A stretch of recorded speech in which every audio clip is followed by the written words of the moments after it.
Bonjour mes amis, que Dieu vous bénisse tous, ayez une journée excellente, que ce vendredi, que quelque chose de nouveau vienne arriver dans votre vie, mais un nouveau qui vient de Dieu, quelque chose qui vienne à la rencontre de la nécessité, non de votre corps, mais de votre âme, car l'âme allant bien, le corps certainement remerciera. Que votre âme en ce jour vienne ainsi. Et quand on parle d'âme, on parle de sentiment. L'âme, c'est le sentiment. C'est le sentiment. Quand Dieu a soufflé son souffle en nous, en Adam et Ève, il a soufflé l'âme.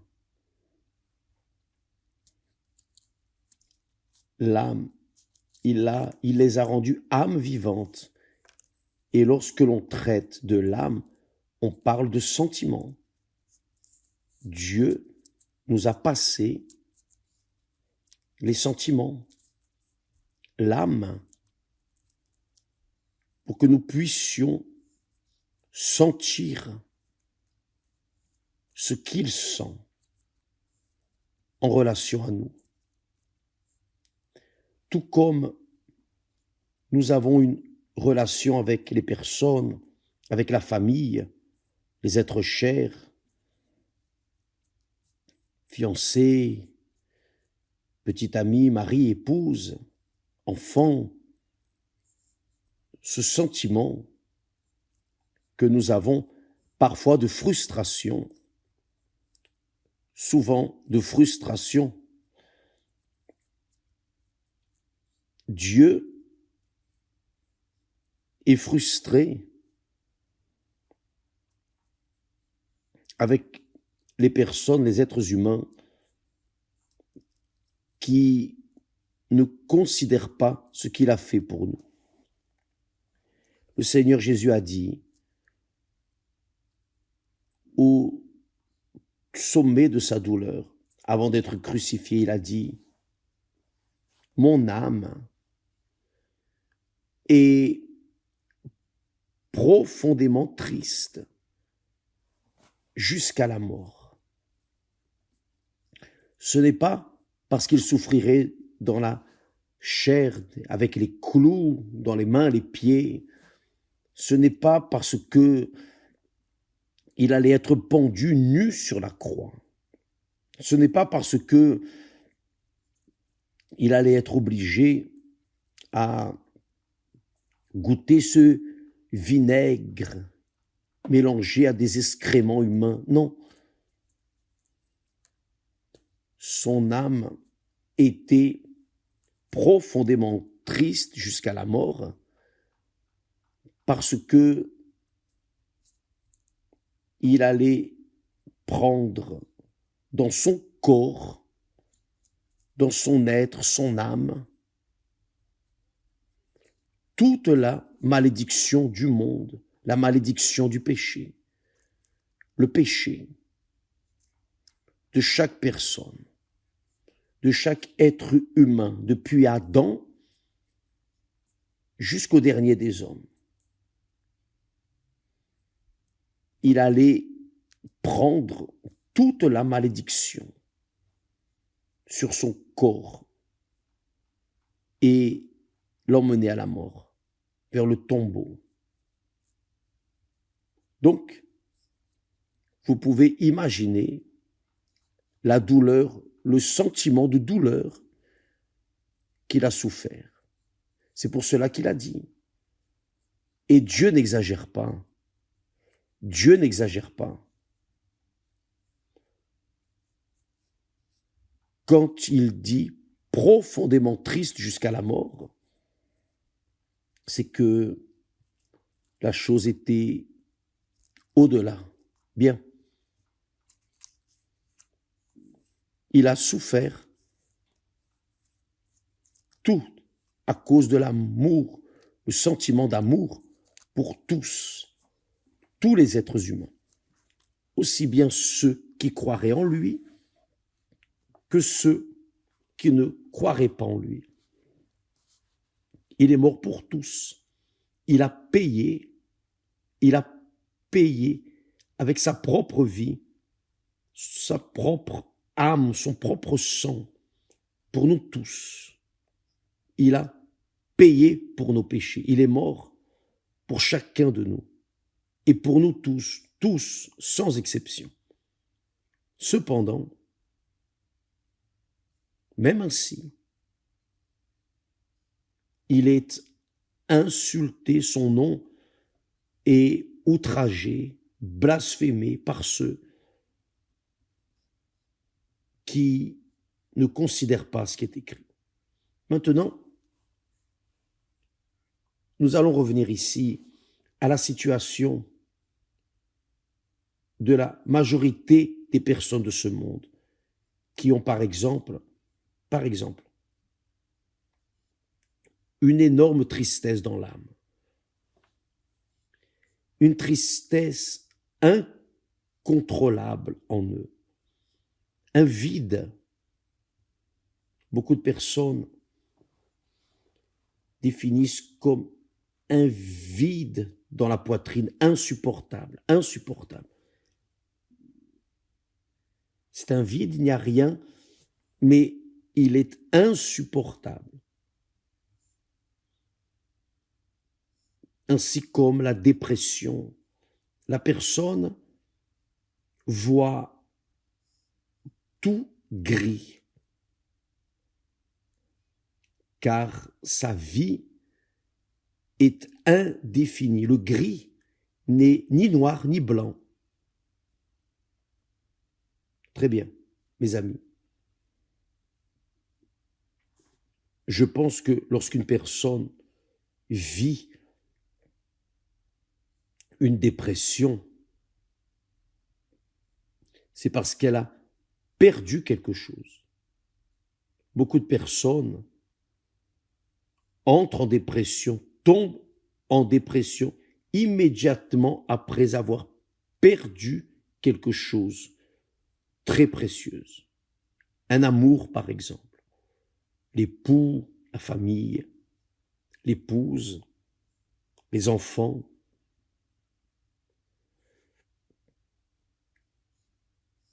La personne, quand elle a son cœur, son âme attachée, accrochée à n'importe quelle personne ou chose de cette vie, quand elle perd cette personne ou cette chose, elle entre en dépression. On dirait que l'esprit de dépression, l'esprit dépressif prend possession d'elle. Il n'y a pas de remède. Il n'y a pas de guérison dans la médecine pour cela. Donc, beaucoup de personnes, à cause du désespoir, que je dirais l'âme profondément triste jusqu'à la mort. Sauf que profondément dit triste jusqu'à la mort pour la perte, à cause de la perte de quelqu'un ou de quelque chose. Le Seigneur Jésus a eu son âme profondément triste jusqu'à la mort parce qu'il allait porter le péché de toute l'humanité. Si mon péché était mis seulement en Jésus, il souffrirait profondément. Son âme resterait profondément triste jusqu'à la mort. Juste par mon seul péché. Imaginez le péché de toute l'humanité. Imaginez des milliards de personnes, des milliards d'âmes dans ce monde. Bien. Ce que je veux parler, là où je veux arriver au suivant. Quand le Seigneur Jésus, quand le Seigneur Jésus, et nous savons que c'est ce qui arrive, quand il a dit « Mon âme est profondément triste jusqu'à la mort », pourquoi? C'est parce que il allait assumer la malédiction du monde entier. Donc il a senti dans la chair, dans la peau, la douleur. Et il est resté abandonné, ou plutôt Dieu le Père a dû détourner le visage pour ne pas voir cette figure terrible du Seigneur Jésus, son Fils. Donc Dieu sent ce que vous sentez, ou il a senti ce que vous sentez, il sent votre douleur. Mais votre douleur se doit, pourquoi? Parce que vous avez perdu votre premier amour. Vous avez perdu le mari, l'épouse, la famille. Vous avez perdu beaucoup d'argent, vous avez perdu votre nom, votre réputation. Votre nom a été jeté dans la boue. Et beaucoup de personnes, pour ne pas supporter cette perte, finissent par se tuer. Très bien. Le Seigneur Jésus, lorsqu'il parle, quand il est ressuscité et a parlé à Jean, quand il a révélé à Jean l'Apocalypse, il s'est adressé à l'Église, à Éphèse. D'ailleurs, à l'ange de l'Église d'Éphèse. À l'ange de l'Église d'Éphèse. C'était pas l'Église, mais à l'ange de l'Église d'Éphèse. C'était un pasteur, un évêque, une éminence qui s'occupait de ce troupeau.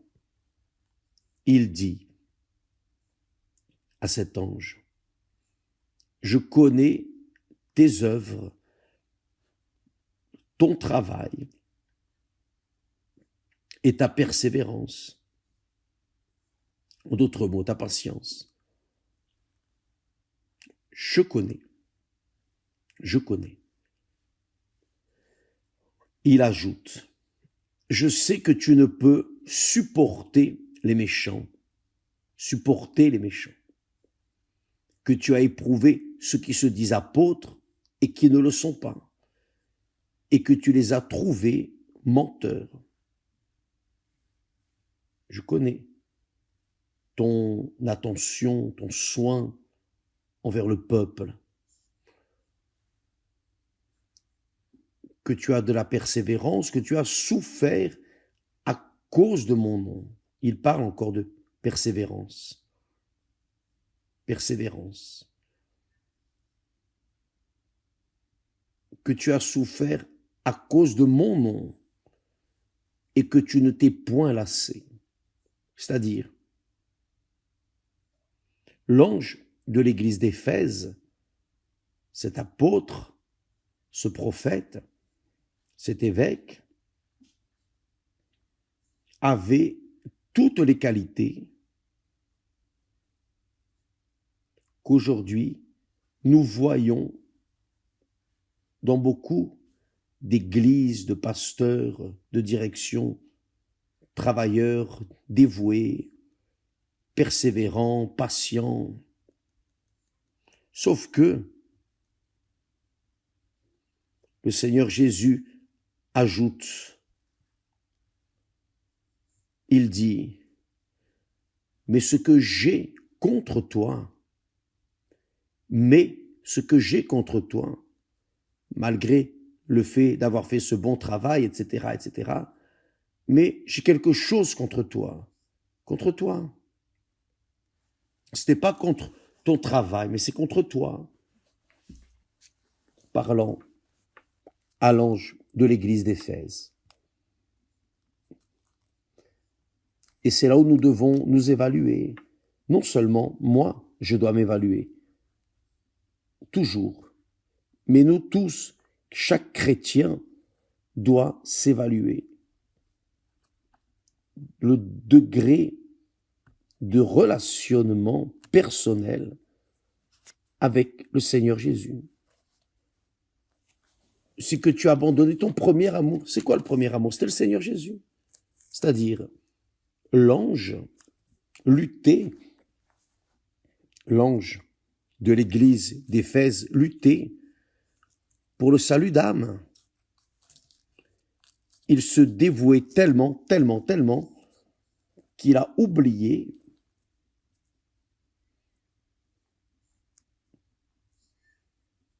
il a été négligent dans sa relation personnelle avec le Seigneur Jésus. Le Seigneur Jésus était son premier amour. Et il a laissé cette relation et il s'est accroché au deuxième amour, car qui laisse le premier amour, évidemment, va occuper cet espace avec quelqu'un ou quelque chose qui a occupé l'espace du premier amour. C'est pour cela que ce premier amour a été laissé. Comprenez-vous, mes amis? Donc, vous qui m'écoutez en cet instant, il est bon, ce moment, vous êtes en silence à la maison, votre travail, c'est bon de méditer là-dessus. Car peut-être que vous avez des œuvres, vous faites de la charité, vous visitez les prisonniers, vous allez dans les hôpitaux, vous vous dévouez à l'œuvre du Seigneur Jésus. Vous travaillez fort pour le nom du Seigneur Jésus. Mais, peu à peu, vous avez embrassé l'œuvre du Seigneur Jésus plus que le Seigneur Jésus lui-même. C'est-à-dire, vous avez laissé votre relation avec lui, avec le Seigneur Jésus, et vous vous êtes dévoué, dédié à prendre soin de ces brebis, du troupeau du Seigneur Jésus. Vous avez échangé d'amour. Et le Seigneur Jésus a censuré cet ange. J'ai cependant contre toi, c'est que tu as abandonné ton premier amour. Et ça, c'est la raison de la dépression chez les pasteurs, des ouvriers qui existent. Beaucoup d'églises ont ce problème, beaucoup de pasteurs, évêques, etc., épouses de pasteurs, d'évêques, qui ont de la dépression. C'était des officiels de l'Église. D'ailleurs, ils sont des officiels de l'Église.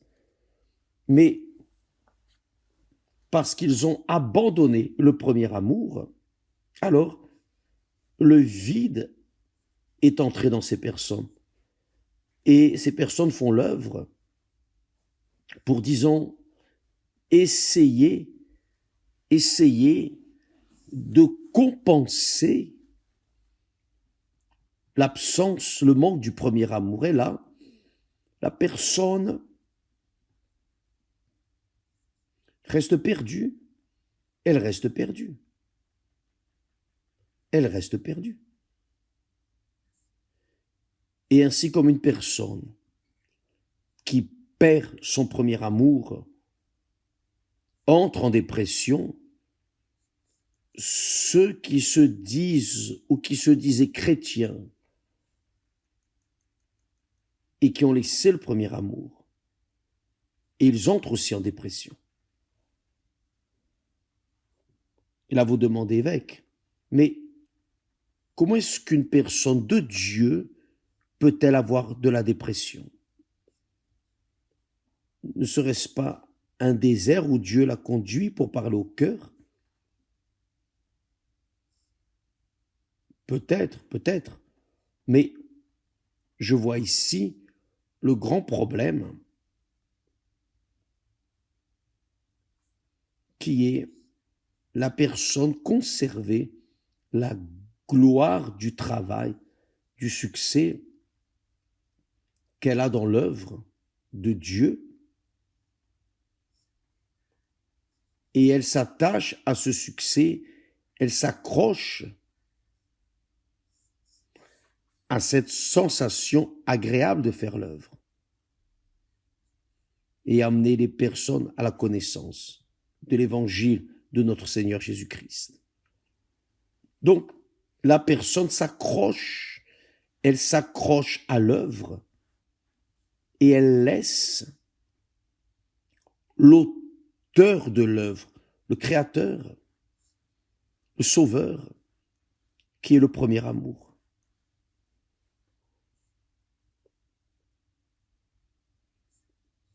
Cette épître, ou plutôt cette lettre que le Seigneur Jésus envoie à l'ange de l'église d'Éphèse,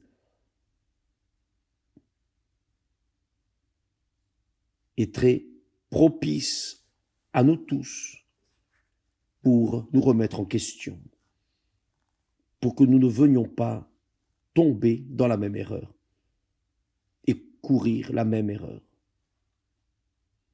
Mes amis, quand notre Seigneur a dit « Mon âme est profondément triste jusqu'à la mort »,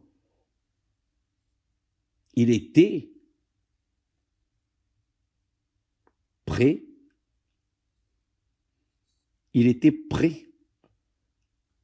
à prendre le péché de l'humanité. Il était prêt, il allait le faire et il l'a fait. Mais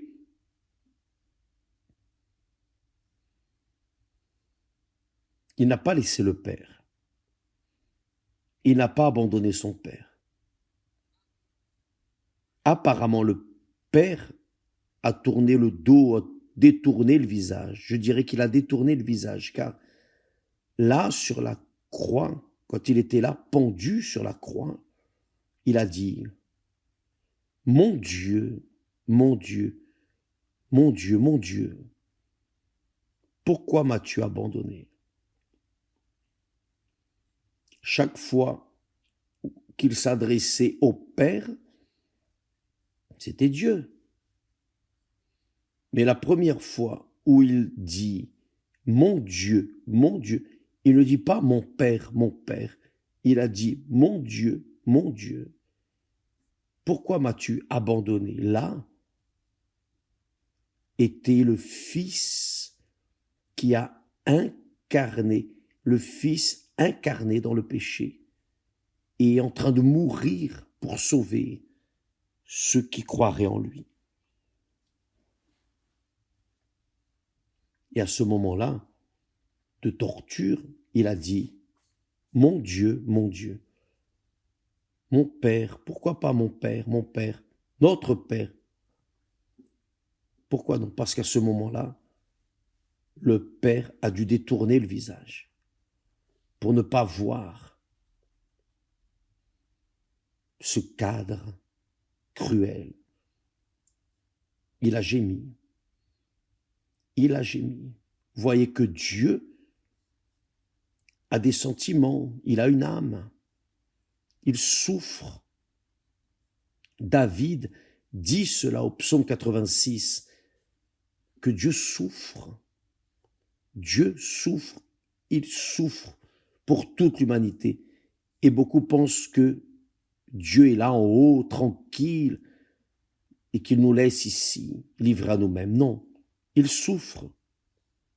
Il souffre, tout comme nous avons cette sensibilité de souffrir pour un fils, une fille, un mari, une épouse, pour le père et la mère, pour une personne, un être cher, très proche, qui abandonne, qui n'accepte pas.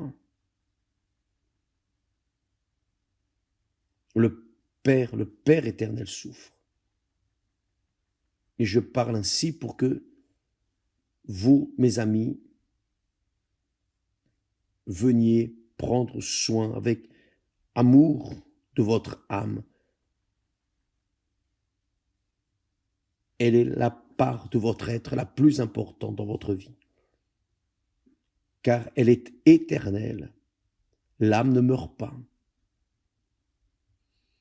Et pour que vous puissiez la préserver, sauver, vous ne pouvez pas oublier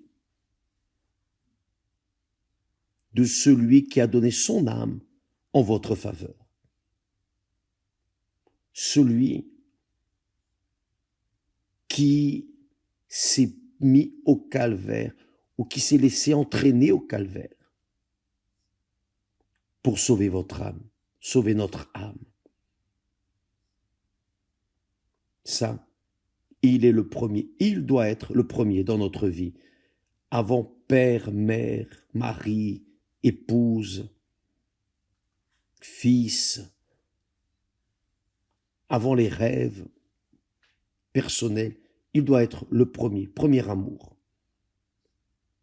Il doit être le premier amour, le premier amour. Le premier amour. L'amour constant, car il souffre pour ceux qui un jour l'ont eu comme premier amour et après l'ont laissé pour s'accrocher, s'attacher à un autre amour, un troisième amour par exemple, deuxième, troisième, etc. Tu as abandonné ton premier amour, ce que j'ai contre toi. Tu as des œuvres, tu as durement travaillé pour mon nom, tu fais le meilleur pour moi, mais tu n'es pas le meilleur pour moi. Une chose, c'est faire le meilleur pour Dieu, et une autre chose, c'est être le meilleur pour lui. Être est plus important que faire. Bien sûr que lorsque nous sommes, naturellement, nous faisons. Naturellement. Mais cela n'arrive pas toujours. Parfois, la personne laisse son être de côté et s'accroche au deuxième amour, au troisième. Le Seigneur Jésus, mes amis, veut avoir son nom sanctifié dans nos vies 24 heures sur 24. Chaque jour, à chaque instant, chaque moment. Et quand la personne se laisse entraîner sans le vouloir, voulant, lorsqu'elle se laisse entraîner par un autre amour, le Seigneur Jésus disparaît de sa vie, car ou il est le premier dans notre vie, ou il n'en fait pas partie. C'est pour cela, beaucoup de personnes ne comprennent pas quand le Seigneur Jésus dit « Celui qui aime son père, sa mère plus que moi, n'est pas digne de moi. Qui aime son fils, sa fille plus que moi, n'est pas digne de moi. » Donc, si nous voulons maintenir notre âme en bonne santé, le premier amour, c'est-à-dire la relation avec notre Seigneur, doit se maintenir. Le premier amour, vous savez alors ce que c'est. Vous vous rappelez, n'est-ce pas, quand vous avez une rencontre avec le Seigneur Jésus, je me rappelle de ce jour où je suis né. Je n'oublie pas, d'ailleurs, même les détails, je les ai dans ma mémoire. J'oublie beaucoup les choses, mais jamais je n'oublierai le jour où j'ai connu mon Seigneur et Sauveur Jésus-Christ. Ni vous. Vous n'oubliez pas. Donc, ce jour, ça a été le premier amour. Vous avez connu le premier amour de votre vie. Vous ne saviez pas ce qu'était aimer. on ne connaissait pas l'amour. Mais quand on a trouvé le Seigneur Jésus, véritablement, on a rencontré le parfait amour, l'amour dans toute son essence, grandeur et magnitude. Nous avons connu l'amour, le premier amour. Et on ne peut pas renoncer à cet amour, au premier amour, contre rien dans ce monde. Absolument rien de ce monde. Le monde n'a rien qui puisse substituer, remplacer cet amour. Le monde est un détritus, c'est un tas d'ordures qui n'a rien pour compenser l'amour, le premier amour, qui est notre Seigneur Jésus-Christ. C'est pour cela que nous devons sanctifier son nom, maintenir son nom vivant comme une flamme vivante en nous, pour que nous ne venions pas nous distraire avec ce monde, ni même dans l'œuvre de Dieu, ni même dans l'œuvre de Dieu. Même l'œuvre de Dieu ne peut occuper la place du premier amour. Il est le premier. Le Seigneur Jésus a dit, vous savez que quand la personne fait l'œuvre de Dieu et qu'elle voit le fruit de son travail, c'est une sensation glorieuse, magnifique. Nous voyons les personnes qui sont sauvées, délivrées, guéries. Et on a cette sensation, notre devoir est accompli. Nous sommes en train d'être utiles dans les mains de Dieu, mais la relation intime, personnelle, permanente, constante, à chaque instant,